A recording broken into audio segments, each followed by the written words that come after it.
আমার ভাইরা, পৃথিবী এমন একটা পৃথিবী যেখানে মা ছেলের সাথে যায় না, ছেলে মায়ের সাথে যায় না। আমার দয়াল নবী বলে, উম্মত রে, মা তোর আপন, বাবা তোর আপন, ভাই তোর আপন, শ্বশুর আপন, শাশুড়ি আপন, দাদা আপন, দাদি আপন, চাচা আপন, চাচি আপন, জ্যাঠা আপন, সব আপন।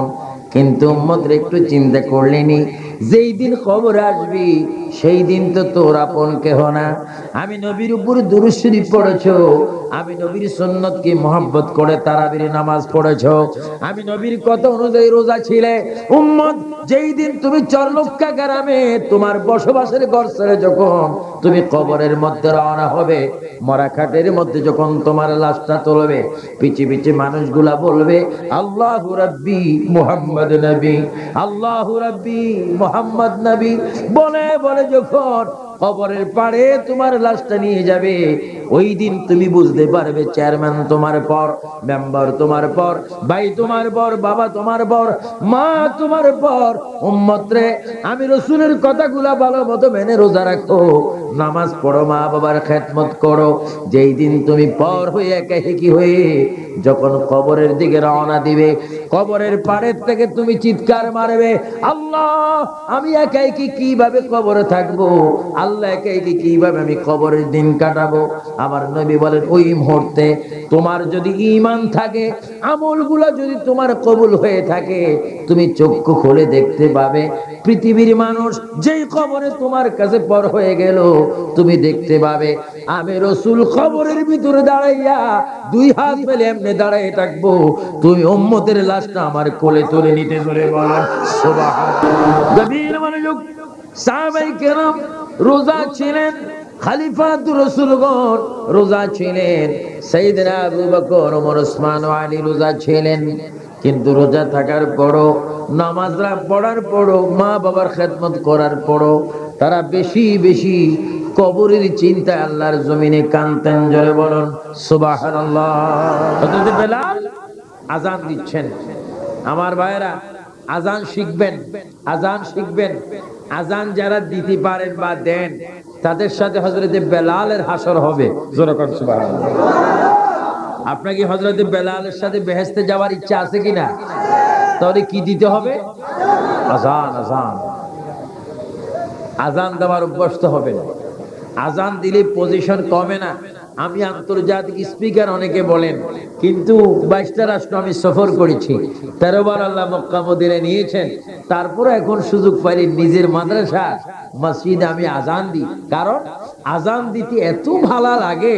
আল্লাহু আকবার, আল্লাহু আকবার, আল্লাহ মহান। বান্দা যখন বলবে আল্লাহ মহান, আমার আল্লাহ বলবে, বান্দা তুইও আমার জন্য মহান। জোরে কর সুবহানাল্লাহ। বান্দা, তুই যখন আমাকে স্বীকার করলি আমি মহান, আমি আল্লাহ মহান হয়ে তোকে জান্নাত দান করব। জোরে কর সুবহানাল্লাহ। আপনাকে আযান শিখতে চান কি চান না? অনেকের যদি হুজুরে বলে একটু আযান দেন, হুজুর আমার গলা খুব মোটা, গলার আওয়াজ করাতের মতো আওয়াজ হয়, ঘের ঘের ঘের ঘের করে। আযান হযরত বেলাল মসজিদে নববীতে আযান দিচ্ছেন। কোন মসজিদ? যেই মসজিদে এক ওয়াক্ত নামাজ পড়লে 50,000 ওয়াক্তের সওয়াব পাওয়া যায়। জোরে কোন সুবহানাল্লাহ। ওই মসজিদটা হচ্ছে মসজিদে নববী।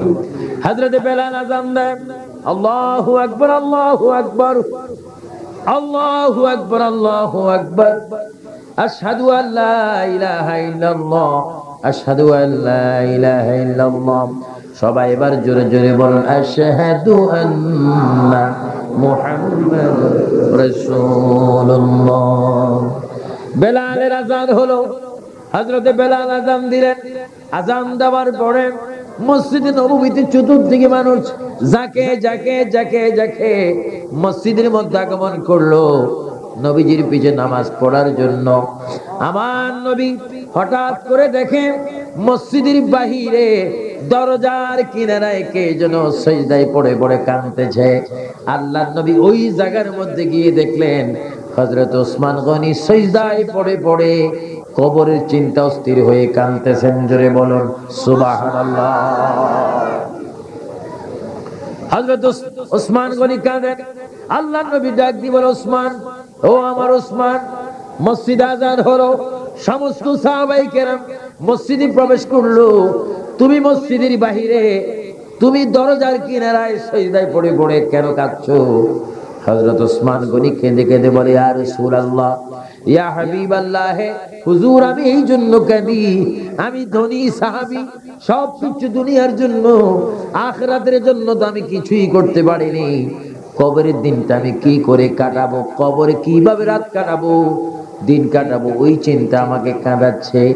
আল্লাহ নবী চক্ষু মুবারকের পানি মুবারক ছেড়ে দিয়ে বল, ওসমান তুমি কেঁদো না, আমি রাসূল ওয়াদা দিলাম যে কবরে শহীদ হওয়ার পরে তুমি কবরে যাবে, ওই কবরে তুমি যাওয়ার আগে আমি রাসূল তোমার কবরে থাকবো। আরো জোরে বলেন সুবহানাল্লাহ। হযরত ওসমান গনি এবার প্রশ্ন করলেন, আয়া আকা ইয়া রাসূলুল্লাহ, আমি শহীদ হব আপনি বলেছেন, হ্যাঁ ওসমান তুমি শহীদ হবে।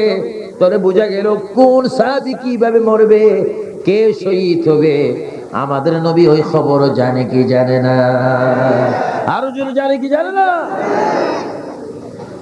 হযরত ওসমান গনি বলে, আয়া আকা ইয়া রাসূলুল্লাহ, ইয়া হাবিবাল্লাহ, হুজুর আমি শহীদ হব, আমার কবর আপনি থাকবেন, এটা আমি বিশ্বাস করলাম, কিন্তু ইয়া রাসূলুল্লাহ, ইয়া হাবিবাল্লাহ, আমার কবরটা কোথায় হবে একটু আপনাকে দেখাই দেন।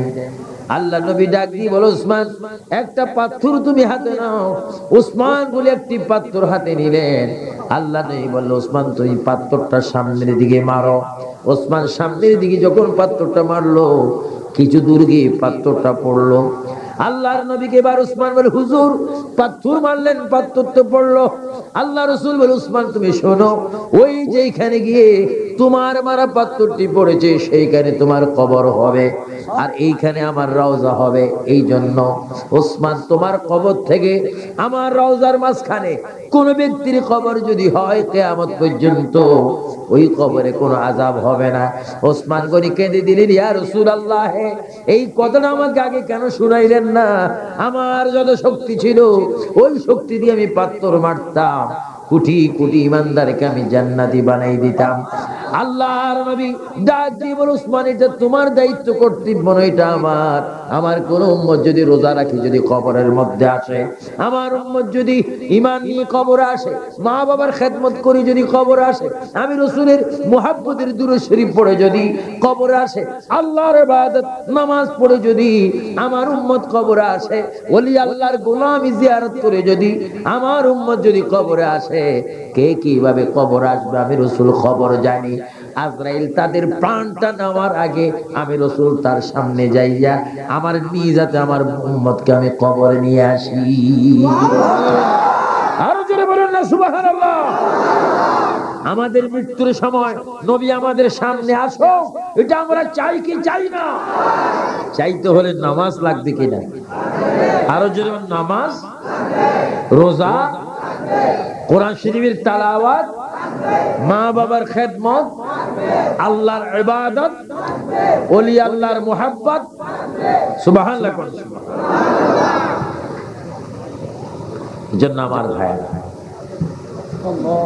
যত কিছু করেন না কেন নামাজ রোজা ঠিক রাখবেন। আর নামাজ না পড়লে এগুলাকে আমি সুন্নি বলি না। কারণ কোন বউ যদি শ্বশুর বাড়িতে যায়, তার সাথে অলংকার যায় কি যায় না? হাতে চড়ি, গলায় হাত, নাক, কানে কি, কানের দুল, নাকে নাকের ফুল, অনেক কিছু নিয়ে যায়। এগুলো হচ্ছে বউর অলংকার। আর সুন্নিদের অলংকার হচ্ছে নামাজ, সিজদা, রুকু, ওযু, জিয়ারত, মা বাবার খেদমত। এগুলো হচ্ছে সুন্নিদের বউর অলংকার। আমাদের অলংকার দেখে ফেরেশতারা ঠাস ঠাস করে জান্নাতের দরজা খুলে দেবে। চিৎকার দিয়ে বলেন সুবহানাল্লাহ। এজন্য নামাজ দৈনিক কয়েকত আপনারা পড়েন? কয়েকত সবাই 5 ওয়াক্ত পড়েন? মিশা কথা জায়গা পাইতেছেন? হ্যাঁ, সবাই তো 5 ওয়াক্ত পড়েন না। অনেকে সপ্তাহে পড়ে মাত্র একবার, মাসে 4 বার। আবার অনেকে আছে প্রাইভেট মুসলমান, এগুলা বছরে পড়ে 2 বার। হ্যাঁ, 2 ঈদের নামাজ ছাড়া আর কোন নামাজ পড়ে না। সব বরাত আবার বিশ্বাস করে আল্লাহর কাছে যায় কাঁদে, আল্লাহ গুনাহ করলে করছি আর আমার তুই পয়সা দে। তা আল্লাহ বলে বান্দারে আমি তো রহমানু রহিম, আমি তো তোকে বারবার দিচ্ছি কিন্তু তুই বারবার তো নামাজ পড়ছিস না, এই জন্য আমি আল্লাহ তোর জন্য কি, ও বান্দা একটু নামাজ পড়। নামাজ যদি পড়তে পারো আমি আল্লাহর সাথে তোর বন্ধুত্ব সৃষ্টি হয়ে তাফাজ্জুল মাওলানার মতো তুমি একজন ওলি আল্লাহ হবে। জোরে বলুন সুবহানাল্লাহ, আরো জোরে বলুন না সুবহানাল্লাহ। এই সময় জোরে জোরে বলুন ইয়া রাসূলুল্লাহ, আরো জোরে।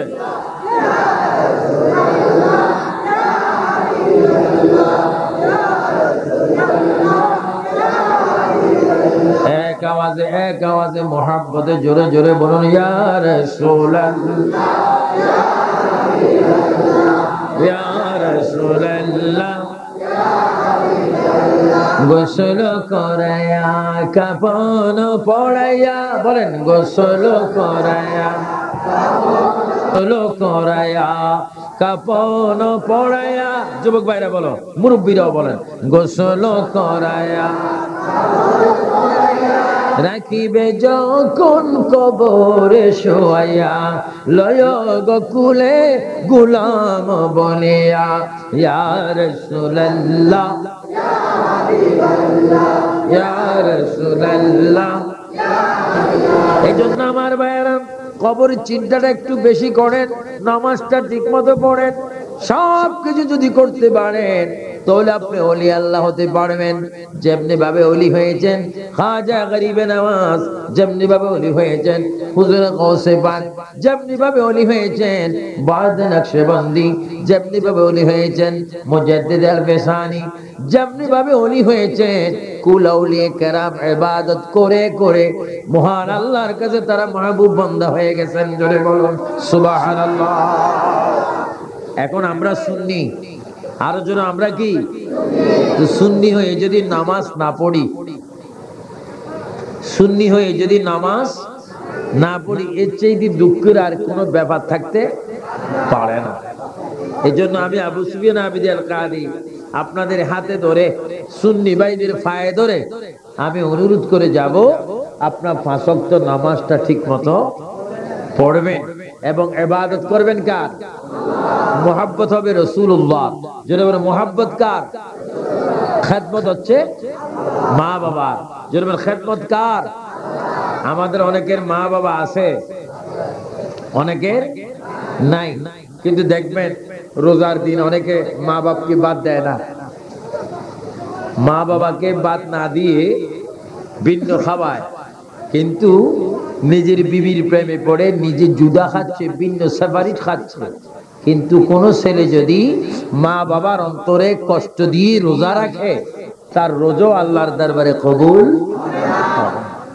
এজন্য আমার ভাইয়েরা আওয়াজ দিয়ে বলেন, আমরা আমাদের মা বাবাকে আল্লাহ রসুলের পরে মা বাবাকে মেনে তাদের খেদমত করতে চাই কি চাই না? তাদের খেদমত করলে রাজি হবেন কে? আরো জোরে বলেন কে? বাহাজাতুল আসরার কিতাবের মধ্যে দেখি হুজুর গৌসে পাক, সবাই জোরে বলুন মাহবুবে সুবহানি, আরো জোরে বলুন মাহবুবে আব্দুল কাদের, জোরে বলুন রাদিয়াল্লাহু। তিনি বড় একজন ওলি। জোরে বলুন গৌসে পাক বড় একজন কি? ওনাকে ওলি বললে এটা ওনার শান হবে না, বরং উনি ওলি বানানে ওয়ালা।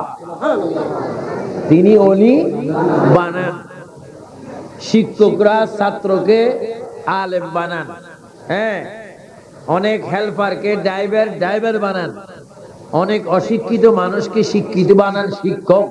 কিন্তু হুজুর গৌসে পাক বলেন, আমি এমন একজন আল্লাহর বান্দা, আমি ওলি বানাইতে পারি। জোরে কর সুবহানাল্লাহ। শুধু ওলি বানাইতে পারি সেটাও না, আমি মৃত ব্যক্তিকে জিন্দাও করতে পারি। শুধু জিন্দা করতে পারি সেটাও না, আমি অনেক কিছু করতে পারি যেটা অনেক রাজা প্রজা বাদশা করার পক্ষে সম্ভব নয়। কিন্তু আব্দুল কাদের জিলানী বলেন, আমি এত বড় ওলি, তারপরও আমি আমার মা উম্মুল খায়ের বিবি ফাতেমাকে আমি বেশি ভয় করতাম, কারণ ওনার পায়ের নিচে আমার বেহেশত। আল্লাহু আকবার বল, আল্লাহু আকবার। এবার বলো ইয়া রাসূলুল্লাহ, এবার বলো ইয়া গাউসে পাক, ইয়া গাউসুল আজম আব্দুল কাদের জিলানী রাদিয়াল্লাহু তাআলা আনহু। আমরা ওনাকে মানি কি মানি না? হুজুরে গাউসে পাক মৃত ব্যক্তিকে কি করতেন? জিন্দা করতেন। আমরা তো অনেকে রোজা রাখি, মাকে শ্রদ্ধা করি না। আমি আজকে সুন্নি ভাইদেরকে সামাজিক কথা এই জন্য বলতেছি, কারণ আমাদের ইবাদতের জন্য যেমন সচেতন হতে হবে, তেমন মা বাবার খেদমতের জন্য আমাদের সচেতন হতে হবে। কারণ আল্লাহ রাসূলের পরে বড় হক যার, তিনি হচ্ছেন মা এবং বাবা। আরো জোরে মা এবং বাবা, মা এবং বাবা। হুজুরে গাউসে পাক আব্দুল কাদের জিলানী একদিন ওনার মাকে ডাক দিলেন। সবাই একবার আমার সাথে বলুন তো দেখি, মা। কি আপনাদের কি মায়ের সাথে কি শত্রুতামি আছে নাকি? আর তো এমন জোরে জোরে ডাক দিবেন, অনেক মায়ের কানে যেন মাইকের আওয়াজ গিয়ে যেন মা বাধ্য হয় সন্তানকে দোয়া করে দিতে। আর একটু জোরে বলেন মা, মা। এবার বলুন বাবা, এবার বলুন আল্লাহ, এবার বলুন ইয়া রাসূলুল্লাহ। এই চারটি নামের মধ্যে মজা আছে কিনা? কেউ যদি মুসিবতে পড়ে মা ডাক দেয় না? বাবার কথা একটু কম আসে, প্রথম কি আসে? মা। না আপনাদের দেশে এই কথা বলে শাশুড়ি? হ্যাঁ হ্যাঁ, অনেকে তো শাশুড়ির মায়া, মায়ের মায়া বলে যায়। হুজুরে গাউসে পাক ওনার মাকে ডাক দিলেন, মা। তো উম্মুল খায়ের বিবি ফাতেমা বললেন, বাবা কি বলো? মা, আমি যদি আপনার একটি উপকার করে থাকি, আপনি কি আমাকে দুধের দাবি থেকে মুক্তি দিবেন? সুবহানাল্লাহ বলেন। কিসের দাবি? আমাদের মায়ের বুকে আমরা কি খেয়েছি? দুধ খেয়েছি। আর অনেক জালিম ছেলে আছে মায়ের গায়ে হাত তোলে, মাকে গর্দানের মধ্যে ধাক্কা দিয়ে ঘর থেকে বাহির করে দেয়, যা বাহির হয়ে যা। আমার বাবারা, মার সাথে বেয়াদবি করি 30 রোজা না, 30 কোটি রোজাও যদি তুমি রাখো, 30 কোটি তারাবিও যদি পড়ো, 30 লক্ষ বার যদি হজ করো, তোমার কোন ইবাদত কবুল হবে না যতক্ষণ মা তোমাকে ক্ষমা না করে। জন্য খবরদার, মায়ের সাথে যেন বেয়াদবি না হয়। আজকে মাহফিল থেকে যখন শেষ মোনাজাতের পর আপনারা যখন যাবেন, যাদের মা ঘরে আছে তাদের মাকে গিয়ে সালাম দিবেন, আসসালামু আলাইকুম বলবেন, মায়ের কপালে একটা চুমা খাবেন, মায়ের হাতের তালুতে একটা চুমা খাবেন, অবশেষে মায়ের পায়ের বৃদ্ধঙ্গুলে পায়ের তালুতে চুমা খাবেন। মা বলবে, বাবা আজকে তুমি মাজারের মাহফিল থেকে এসে একবার আমাকে কপালে চুমা দিচ্ছ, একবার হাতে চুমা দিচ্ছ। ও মা, ও বাবা, তুই আমাকে পায়ে চুমা দিচ্ছ, কারণ কি? এই চুমা তো তুমি গতকালও দেয়নি। মা, ওই চাঁদপুরের আবু সুফিয়ান আবিদি সাহেব বলেছেন, মাগো তোমার কপালে, তোমার পায়ে বা তোমার হাতে যদি একটা চুমা খেতে পারি, দয়াল রাসূল হাদিস শরীফ বলেছে, সে যেন দুনিয়ায় বসে বসে জান্নাতের দরজায় চুমা খেয়েছে। ধরে বলুন সুবহানাল্লাহ, আরো জোরে বলুন না সুবহানাল্লাহ। আপনারা মা বাবার কপালে চুমা খেতে চান কিনা? এটা কোনো শরমাইবের লজ্জা আছে? চুমা খাবে মায়ের কপালে, বাবার কপালে, মায়ের হাতে, বাবার হাতে, মায়ের পায়ে, বাবার পায়ে, বাবার তলা। আমি যতবার 96 আমার আব্বা জান ইন্তেকাল হয়েছেন, আল্লাহর ওলি ছিলেন হযরত মাওলানা দরবেশ নূর হা রাহমাতুল্লাহ আলাইহি। আমি যেই দিকে যেতাম, লন্ডন, আমেরিকা, ফ্রান্সে যেই দিকে যেতাম, বাবার কদমের নিচে চুমা খেতাম। বাবাই দিতেন না, বাবা লক্ষ লক্ষ মানুষ তোমার কথা শুনে, আর তুমি তোমার জবান দিয়ে আমার পায়ে চুমা দিচ্ছ, এটা হয় না। বলতাম, বাবা আসওয়াদ চুমা দিলেও এত শান্তি নেই, বাবার কদমে চুমা দিলে এত শান্তি। কারণ রাসূল বলেছে, প্রত্যেকটি সন্তানের বেহেশত হচ্ছে মা বাবার পায়ের নিচে। জোরে কোন সুবহানাল্লাহ। ও সুন্নি ভাইয়ের আওয়াজ দিয়ে বলুন, মা বাবার কদমে চুমা খাইতে চান কিনা? মা বাবার সম্মান করুন, মা বাবার জন্য সম্মান করবে।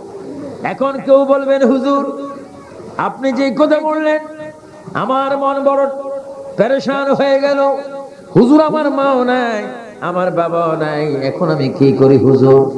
আমার বাবা তো কবরে, আমার মা তো কবরে, আমি কি করি? আল্লাহ রাসূল তারপরও শিক্ষা দিয়েছেন উম্মত, তুমি পবিত্রতা হয়ে ওযু করে কবরের পশ্চিম পাড়ে দাঁড়িয়ে যাও, আমার উপর দুরূদ শরীফ পড়ে সূরা ফাতিহা ইখলাস পড়ে এবার তুমি দুই হাত আকাশের দিকে তুলে এবার চোখের পানি ছেড়ে ছেড়ে বলো রব্বির হামহুমা কামা রাব্বায়ানি সগীরা। আমার ভাইরা জোরে জোরে বলুন রব্বির হামহুমা কামা রাব্বায়ানি সগীরা।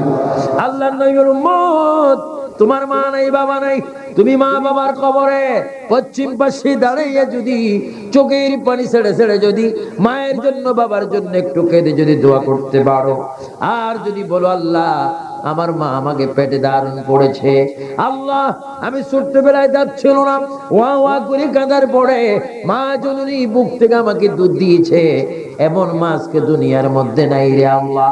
আমার মা আমাকে যত আদর করতো তুমি তার চাইতে বেশি আদর আমার মাকে তুমি কবরের মধ্যে করো। রাসূল পাক বলেন এইভাবে কেঁদে কেঁদে যদি কোনো সন্তান মা বাবার জন্য দোয়া করে কাঁদতে পারে, তার চোখের পানি নাকের অর্ধেক সীমানা পার হওয়ার আগে আল্লাহ তাআলা সন্তানের চোখের পানির দিকে তাকাইয়া মা বাবার কবরকে জান্নাত বানাইয়া দেয়। জোরে বলুন সুবহানাল্লাহ, আল্লাহু আকবার বলেন। আমরা মা বাবার খেদমত চাই কি চাই না? মা বাবা যদি মরে যায় জিয়ারত চাই কি না? হুজুর গাউসে পাক আব্দুল কাদের জিলানী রাদিয়াল্লাহু তাআলা আনহু, তিনি বড় ব্যক্তি ছিলেন, মৃত ব্যক্তি জিন্দা করেছেন, চোর ব্যক্তিকে ওলি বানিয়ে দিয়েছেন, মরা মানুষকে তিনি জিন্দা করেছেন। উনি মা খেদমত কিভাবে করেছেন দেখেন। উনি বলে মা আমার জীবনে যদি আপনার কোনো খেদমত করে থাকি আপনি দুধের দাবির থেকে আমাকে মুক্তি দিবেন কিনা? মা জননী বলে বাবা তুমি ছোট্ট একটি বাচ্চা, এমন কি উপকার তুমি আমার করেছো? মা আমি যখন তোমার পেটের মধ্যে ছিলাম আঙ্গুর বাগানে তুমি গিয়েছিলে আঙ্গুর খাওয়ার জন্য, মা গো ওই আঙ্গুর বাগানে আঙ্গুরের জায়গায় তুমি যখন হাত দিয়েছিলে ওইখানে বিষাক্ত সাপ ছিল, ওই সাপটা তোমাকে দংশন করলে আমি পৃথিবীতে আসতে পারতাম না। মা আমি তোমার কলিজার বড় ধরে তোমাকে বসাই দিয়েছিলাম, এই উপকার আমি করেছি, দুধের তাবিজ থেকে আমাকে মুক্ত করে দাও। মা জননী চোখের পানি ছেড়ে বলে বাবারে যেই ছেলে শরবত থেকে আমাকে বাঁচাইতে পারে এমন ছেলেকে আমি মাফ করতে পারি না, কারণ তোমার মতো ছেলেকে হাসরের ময়দানে আমি সামনে রেখে নবী দেখে দেখে তোমার ভক্তদেরকে নিয়ে আমি জান্নাতে চলে যাব। আরো জোরে বলেন সুবহানাল্লাহ। গাউসে পাক যদি মায়ের খেদমত করতে পারে, গাউসে পাক যদি মায়ের কদমে চুমা খেতে পারে, এ চরলক্কার সুন্নি মুসলমান ভাইয়েরা, পটিয়ার ভাইয়েরা, কর্ণবলী থানার ভাইয়েরা, জোরে জোরে আওয়াজ দিয়ে বলুন আমরা মা বাবার খেদমত চাই কি চাই না? আরো জোরে চাই কি না?